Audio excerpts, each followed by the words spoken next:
Subject, cheating ex said, I'll go to hell for divorcing her. Hey, true story. My name's Rex, and I just want to start off by saying thanks for giving guys like us a space to tell our side. I've been watching your channel for about a year now, and the stories you read help me keep my sanity through one of the wildest, most confusing, and emotionally draining experiences of my life. I've wanted to write in for a while, but I wasn't ready until now. My story's about my ex-wife, who not only cheated on me, but had the nerve to tell me that I'm the one going to hell because I divorced her after finding out. Yeah, that's the kind of spiritual gymnastics I had to deal with. Let me take it back to how it all began, because when I think about it now, it's almost poetic how the night I met her was right out of a movie. It was late 2016. I had just finished watching a movie by myself at this upscale theater in the city. I'm not really a bar guy, but there was this nice lounge across the street. You know, the kind of place that calls itself a social club, but is really just a fancy bar with better lighting and overpriced cocktails. I remember the glow from the sign, this deep blue color that stood out in the night. I don't know what possessed me, but something told me, hey, go grab a drink before heading home. So I went in. The place had this low-key vibe, dim lights, some jazz playing softly, people laughing in the background. I went straight to the pool table because that's my comfort zone. I grew up around pool halls and playing helps me clear my head. I ordered an old-fashioned, set my cue, and just started shooting solo. That's when she walked in. She had that presence, you know what I mean? Not in the every guy turns and stares kind of way, but she just carried herself with confidence. Black dress, gold necklace, hair perfectly done, the whole package. I remember she smiled at me as she walked by, and I nodded back, trying not to seem too eager.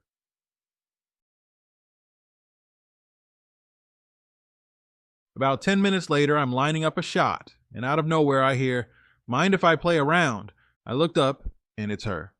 Now, this place wasn't exactly the kind of spot where strangers randomly start chatting, but I wasn't complaining. I told her sure, and she grabbed a cue stick. From the jump, I could tell she had no clue what she was doing. She was holding the stick all wrong, leaning over the table like she was posing for a photo shoot instead of actually trying to hit the ball. I laughed and told her, "You ever played before?" She gave me this little smirk and said, "A couple of times. Maybe you can show me the right way." So yeah, that should have been my first sign. Anyway, we played, or at least tried to. Half the time she'd miss completely, and I'd end up helping her line up shots. Standing behind her, adjusting her stance. You know how that goes. I found out later she was pretending to be bad on purpose just to keep my attention. At the time, though, I thought it was cute. That night turned into drinks, laughs, and swapping stories. She told me she worked in marketing, and I told her I was doing graphic design and some freelance projects on the side. We exchanged numbers before leaving, and she texted me before I even got home. For a while, everything seemed perfect. We started dating not long after that night.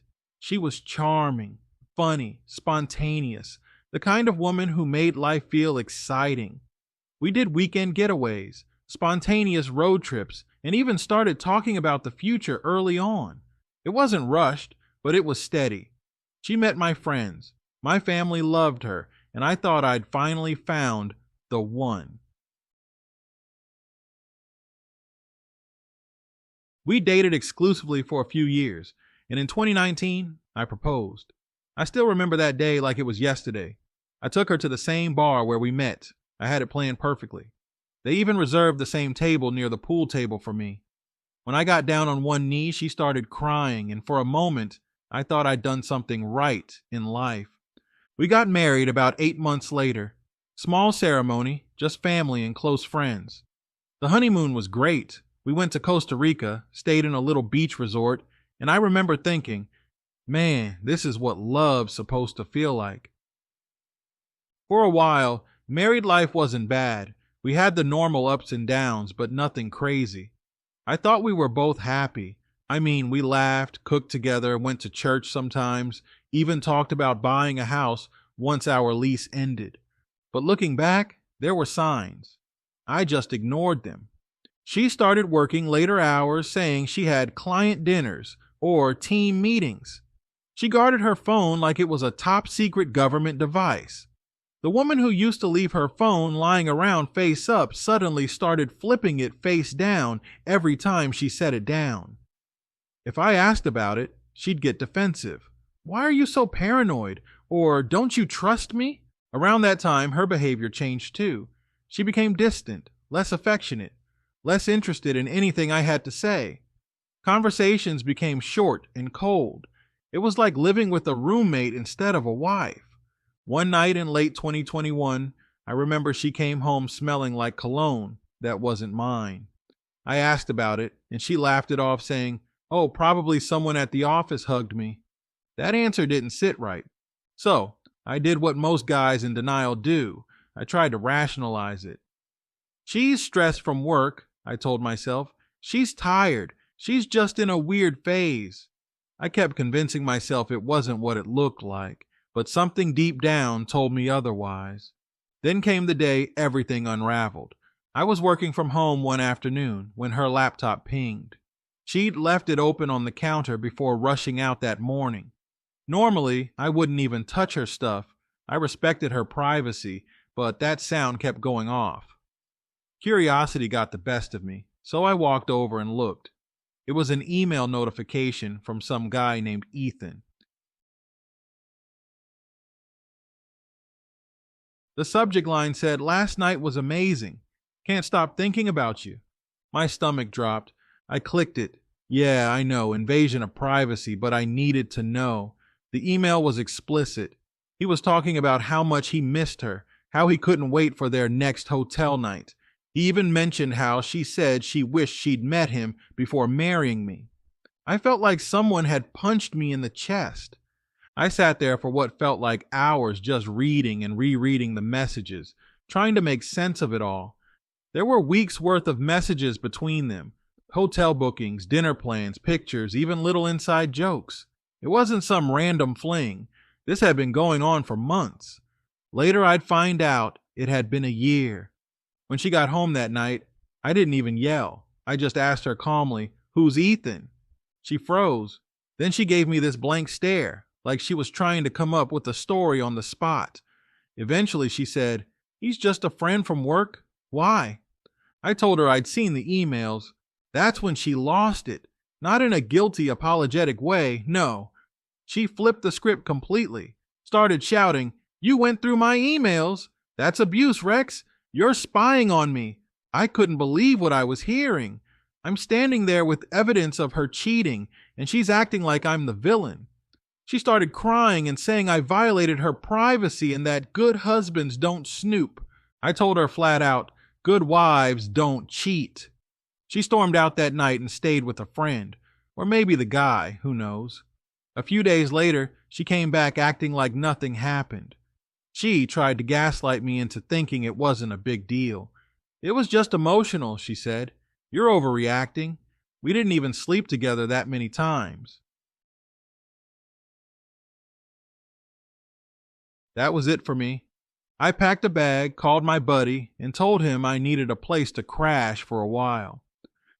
I moved out of our rented townhouse that weekend and contacted a divorce lawyer. When I told her I'd filed, she went full drama queen.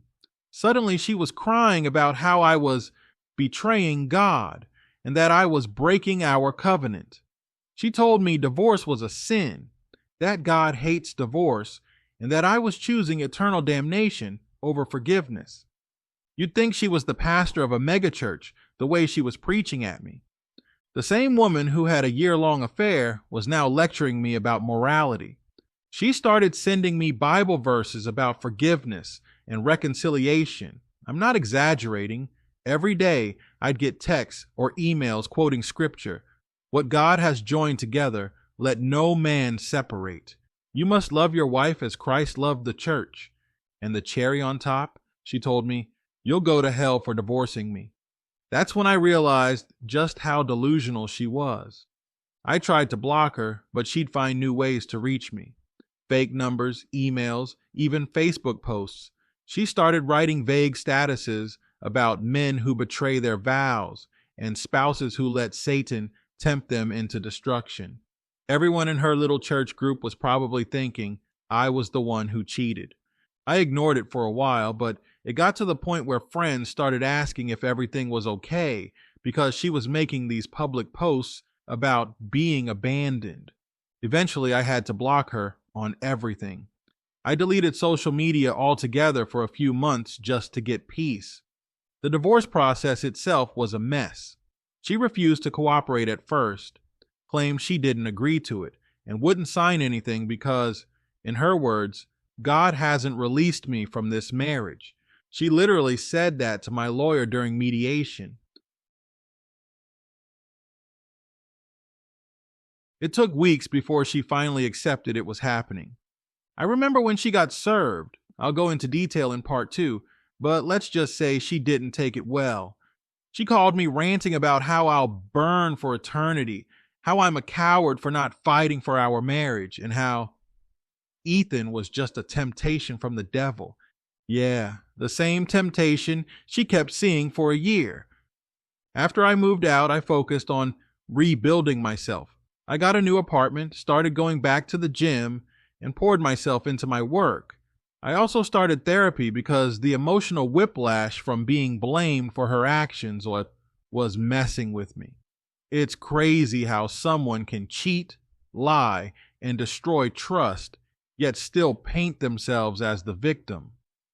The therapist helped me understand something important. People like my ex live in a world where accountability doesn't exist. Every bad thing they do somehow becomes someone else's fault. Her religious guilt trip was her way of escaping that accountability. Instead of admitting she broke our vows, she convinced herself that my choice to leave made me the bad guy. That realization helped me stop feeling guilty. I stopped asking why me and started saying, thank God I'm free. It's been a couple of years now, and honestly, I've found peace. I won't lie, it took a while. There were nights I'd wake up angry or confused, replaying arguments in my head. But over time, that pain turned into clarity. I don't hate her. I pity her. I've heard from mutual friends that she's still posting her vague, God will deal with those who wronged me messages online. Apparently, Ethan dumped her not long after our separation. I'm guessing the temptation from the devil stopped being fun once real life kicked in. I haven't spoken to her directly in over a year. Last I heard, she was trying to join some ministry group and calling herself a woman of faith rebuilding after betrayal. That one made me laugh. I guess the word betrayal means something different in her dictionary. Anyway, true story, I just wanted to share how it all went down. From the night we met in that fancy lounge to the day I realized love isn't enough when someone refuses to be honest. If I didn't live through it myself, I'd think I was exaggerating. So, after finding out about her year-long affair with her coworker Ethan, I moved out of our rented townhouse and filed for divorce. I told her straight up that I wasn't sticking around for someone who disrespected me, lied to me, and then had the audacity to quote Bible verses about loyalty. Once I filed, my lawyer told me it was just a matter of serving her. Now, I don't know if you've ever seen someone get served with divorce papers, but I'll tell you right now, it's one of those moments where reality hits people like a freight train. And when it hit her, she derailed. We arranged for her to be served on a Thursday morning, right before she went to work. My lawyer figured it was best to do it early so she'd have time to calm down before the weekend. Yeah, that didn't happen. Apparently, she was leaving her apartment when the process server approached her with the papers. He said her reaction was one for the books. She refused to take them at first, saying, I don't accept this, as if saying that made it null and void. When he told her it didn't matter and that she'd officially been served, she went off yelling something about, you can't separate what God has joined together. The man called my lawyer afterward and said, "That's the most dramatic service I've ever done." About an hour later, my phone started blowing up. At first, it was text after text, walls of messages. She was alternating between anger, denial, and religious rants. Here's a sample of what I was dealing with. "You're letting Satan destroy your soul, Rex. I can't believe you do this to our marriage.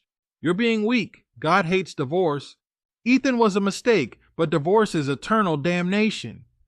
It was like a sermon and a soap opera, all rolled into one. I didn't respond. I'd learned by then that replying only gave her fuel, but the silence made her worse. Within an hour, she called me 11 times.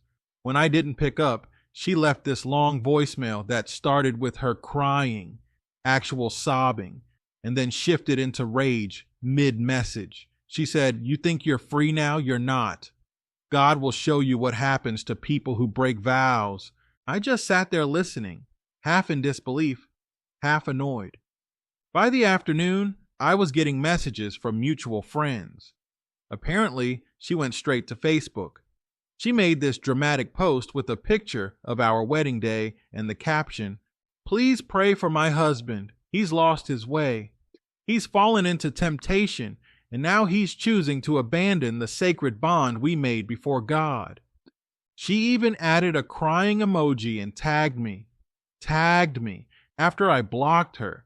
She created a new account just to post it. The comments were full of her church friends sending heart emojis and praying hands, saying things like, "Stay strong, sister, and God will touch his heart." I was furious. I texted her one time after that, the only message I sent her during the entire process, and told her to stop posting about me publicly or I'd involve my lawyer. She replied with, "I'm only sharing my testimony."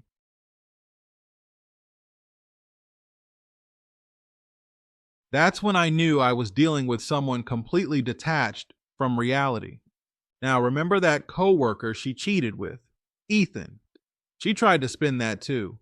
When the affair came up in mediation, she claimed Ethan took advantage of her emotionally. I'm sitting there listening to this woman who'd carried on an affair for a year, acting like she was the victim. Even the mediator was looking at her like, "Ma'am, what are you talking about?" At one point, she said, "I didn't mean for it to go that far. I was just lonely and Rex wasn't there for me emotionally." I told her, "I was there every day. You were just too busy with your marketing meetings." She glared at me and said, "You're so cruel." I almost laughed out loud. After that, I decided to communicate only through lawyers. It was too draining trying to reason with someone who lived in her own alternate universe. But she wasn't done trying to make me look bad. For weeks, she'd post vague quotes on social media. Things like, "Some people invite curses into their lives when they walk away from God's plan," or, "When you betray your covenant, you curse your own blessings." People who didn't know the details thought I'd abandoned her for no reason.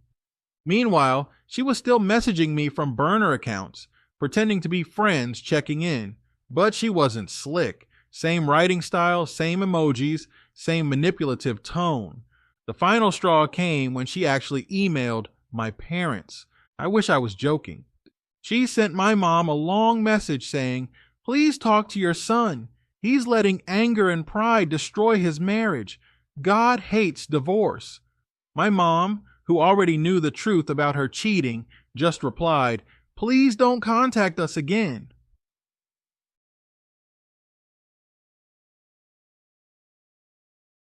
My mom's a gentle woman, but even she had enough.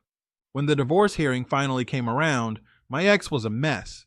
She walked into court wearing all white. Yes, white, like she was trying to make some kind of spiritual statement.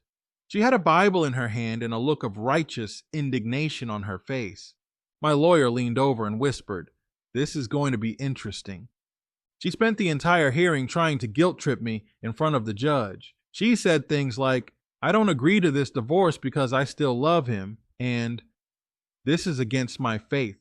The judge calmly told her, "Ma'am, this is a no-fault state. He doesn't need your agreement." That's when she started crying again, saying, "You can't let him do this. He's making a mistake." The judge just looked at her like, Ma'am, please. It was honestly embarrassing to watch. In the end, the judge granted the divorce. I got up, thanked my lawyer, and walked out without saying a word to her. But as I was leaving, she called out across the hallway, "You'll regret this. You're turning your back on God." I didn't even look back. I went straight home, poured myself a drink, and just sat there in silence. You'd think I'd feel sadness or heartbreak, but what I actually felt was relief. Like I'd been holding my breath for years and finally exhaled. That peace didn't last long, though, because, of course, she couldn't let go. Even after the divorce was finalized, she continued sending me messages. Different numbers, new emails, you name it. The messages went from guilt trips to straight up threats. She'd say things like, "You're cursed now," or, "I had a dream God showed me your punishment." One message actually said, "You'll never find happiness without me because we're spiritually bound." It was creepy. I started saving every message just in case she escalated things further. I even had to get a new phone number eventually. She'd somehow find ways to get through, though. Fake numbers, social media DMs under random names, you name it. One night around midnight, I got a text from a number I didn't recognize that just said, "You can run from me, but you can't run from God." I remember staring at that message, shaking my head thinking, wow, she really lost it. Eventually, I changed my number, deleted my old social media accounts completely, and even moved to a new apartment. That's when things finally started to quiet down. But let me rewind for a second, because there's one moment I'll never forget. About a month after the divorce was finalized, I ran into her by accident. I was at the grocery store, just minding my business, when I heard someone say, "Rex?" I turned around and there she was, standing there in the cereal aisle, holding a basket. My first thought was, "You've got to be kidding me." She smiled awkwardly and said, "Hi." I just nodded and said, "Hey," ready to walk away, but she started talking fast, like she'd been rehearsing. She said, "I've been praying for you. I hope you're not mad anymore. God told me we're still connected spiritually, and He's not done with our story." I wanted to laugh, but I kept my composure. I said, "There is no our story anymore. That chapter's closed." Then she said, "You'll see. You'll come back when God speaks to you." I just walked away, and that was the last time I saw her in person. Since then, life's been peaceful. I focused on my career, hit the gym regularly, traveled a bit, and reconnected with old friends. I've dated casually here and there, but honestly, I'm not in a rush. After going through something that toxic, you need time to detox emotionally and mentally. The wild part is, I learned a lot from that mess. I learned that love isn't enough to fix someone who refuses to look in the mirror. I learned that manipulation often hides behind a smile, and that guilt is the favorite weapon of a narcissist. But the biggest lesson, I learned that peace is priceless. I used to think being single meant being lonely, but now I realize it's freedom. No lies, no gaslighting, no drama, no fake religious guilt trips, just peace.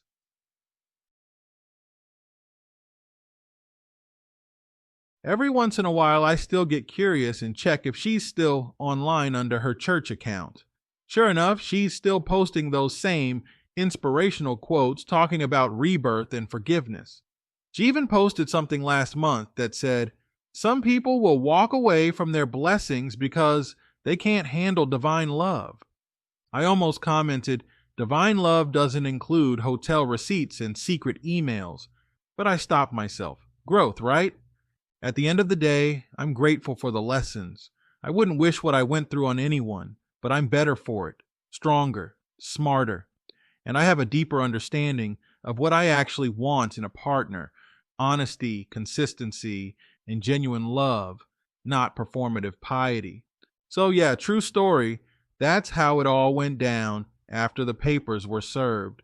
She made a scene, tried to weaponize religion, and when that didn't work, she tried fear, but all it did was show me who she really was. And as for her prediction that I'd burn for eternity, well, I'm still here, breathing, living my best life, sleeping peacefully at night, something I couldn't do when I was with her. If that's hell, I'll take it. Now that the dust has settled, I wanted to share what I've learned since all that drama. I wouldn't say I've sworn off marriage forever, but I'll be honest, I've grown extremely cautious about it. After seeing how easily things can flip, I'm convinced that most men rush into relationships before they've really established themselves, mentally, emotionally, financially, and spiritually. And that's where we go wrong. When I look back, I realize I was too focused on being a good husband and not focused enough on being a grounded man. I thought if I loved her enough, stayed loyal, worked hard, and made her feel secure, everything else would fall into place. That's what we're taught, right? Happy wife, happy life.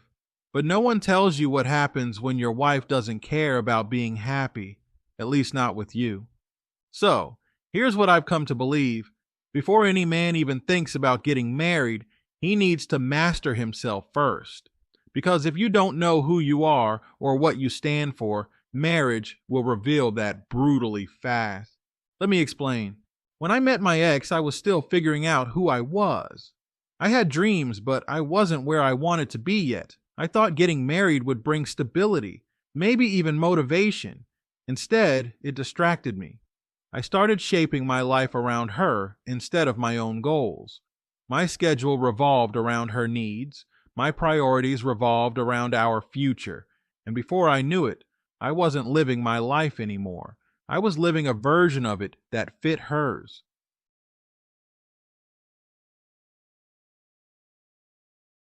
And the crazy thing is, that's what a lot of men do without realizing it. We grow up thinking love means sacrifice, but somewhere along the way, we start sacrificing our own identity. And when things go south, we're left standing in the ashes, wondering who we are without her. After the divorce, I had to rebuild everything, not just my finances or routines, but my sense of self. I started going to the gym again. I picked up old hobbies I'd dropped because we didn't have time. I traveled. I spent time with friends I hadn't seen in years. And the more I did those things, the more I realized how much of myself I'd lost trying to hold a marriage together that was never built to last. So, if any man listening to this is thinking about getting married just because it feels like the next step, I'd say, slow down. Don't do it because you're lonely. Don't do it because society or your parents are pressuring you. Don't do it because you think it'll complete you. If you're not already complete on your own, marriage will expose that emptiness faster than anything. Marriage doesn't fix you. It magnifies you. And if you're with the wrong person, it magnifies the worst parts of both of you. Now, I'm not saying all marriages are bad. I know there are good ones out there, people who truly love and respect each other, but I've also seen too many men give their everything to someone who sees them as replaceable. Too many guys thinking loyalty and effort automatically earn them love. The truth is, love isn't a reward system. Some people will take everything you give and still walk away feeling entitled to more. That's why I tell guys now, don't chase relationships, chase purpose. When a man has purpose, he walks differently. He carries himself with confidence. He doesn't tolerate disrespect or manipulation because he's not afraid to lose anyone. He's already whole without them. That kind of man can attract love naturally, but he doesn't depend on it to feel valuable.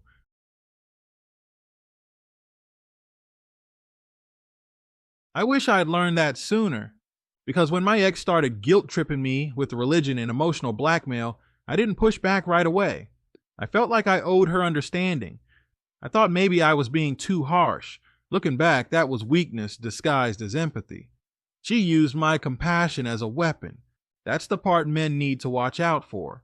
Manipulative people don't always look like villains. They look like hurt partners, like victims who just need a little more time or forgiveness. They know how to pull on your heartstrings until you start apologizing for things you didn't even do. Before you know it, you're walking on eggshells in your own home. So my advice? Protect your peace at all costs. If you start feeling like your relationship constantly drains you, listen to that feeling. Don't let anyone convince you that suffering is part of love. It's not. Love requires effort, yes, but it shouldn't feel like a burden every single day. These days, I live by a few personal rules that I wish I'd learned years ago. 1. Never ignore red flags just because the person looks good or seems perfect. When someone shows you who they are, believe them the first time. If they lie easily, flirt behind your back, or play victim when caught, it won't magically stop after marriage. Marriage doesn't change people. It amplifies their true character.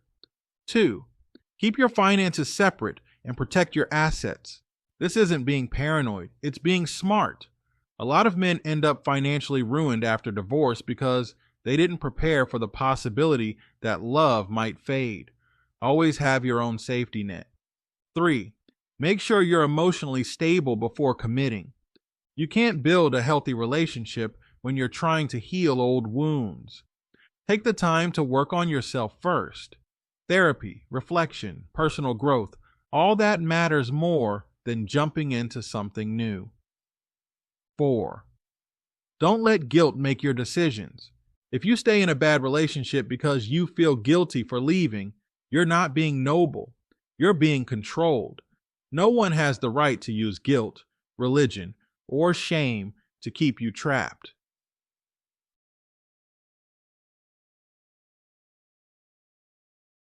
5. Peace over partnership, always. I'd rather come home to an empty apartment filled with peace than a mansion filled with arguments and fake love. I can't stress that last one enough. Peace is everything. When I was married, I used to dread coming home sometimes because I never knew which version of her I'd get. Would it be sweet, playful, loving, or cold, distant, and irritated? That kind of instability drains your soul. Now, I come home, light a candle, make dinner, put on music, and enjoy my own company. I sleep well. I wake up clear-headed. I'm not walking on eggshells or explaining myself for existing. That's freedom.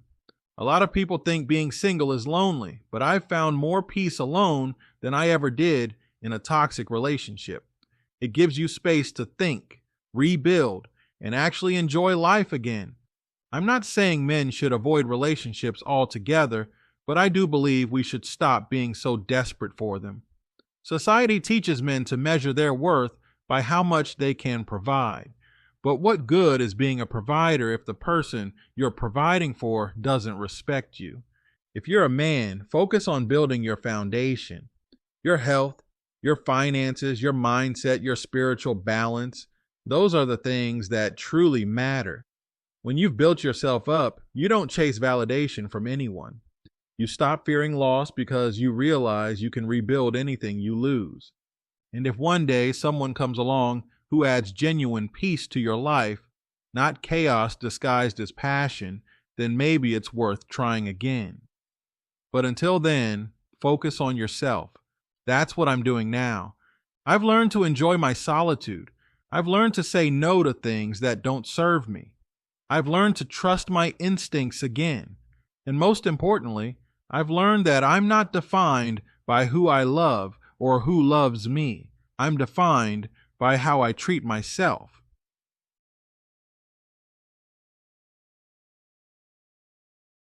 I'll be honest, sometimes I still think about how things could have been different if I'd seen the signs earlier or if I'd had stronger boundaries. But then I remember, everything that broke me also built me. Without that pain, I wouldn't have grown into the man I am now. So, to every man listening, take care of yourself first. Don't let anyone guilt you into believing self-respect is selfish. Build your life on solid ground before you invite anyone else into it. And if you ever have to walk away from a relationship that's destroying your peace, don't hesitate. You're not abandoning love. You're protecting yourself from a life of quiet misery. That's not bitterness. That's wisdom. Thanks again, True Story, for giving guys like me a voice. If my experience saves even one man from making the same mistakes, it's worth sharing. Until next time, Rex.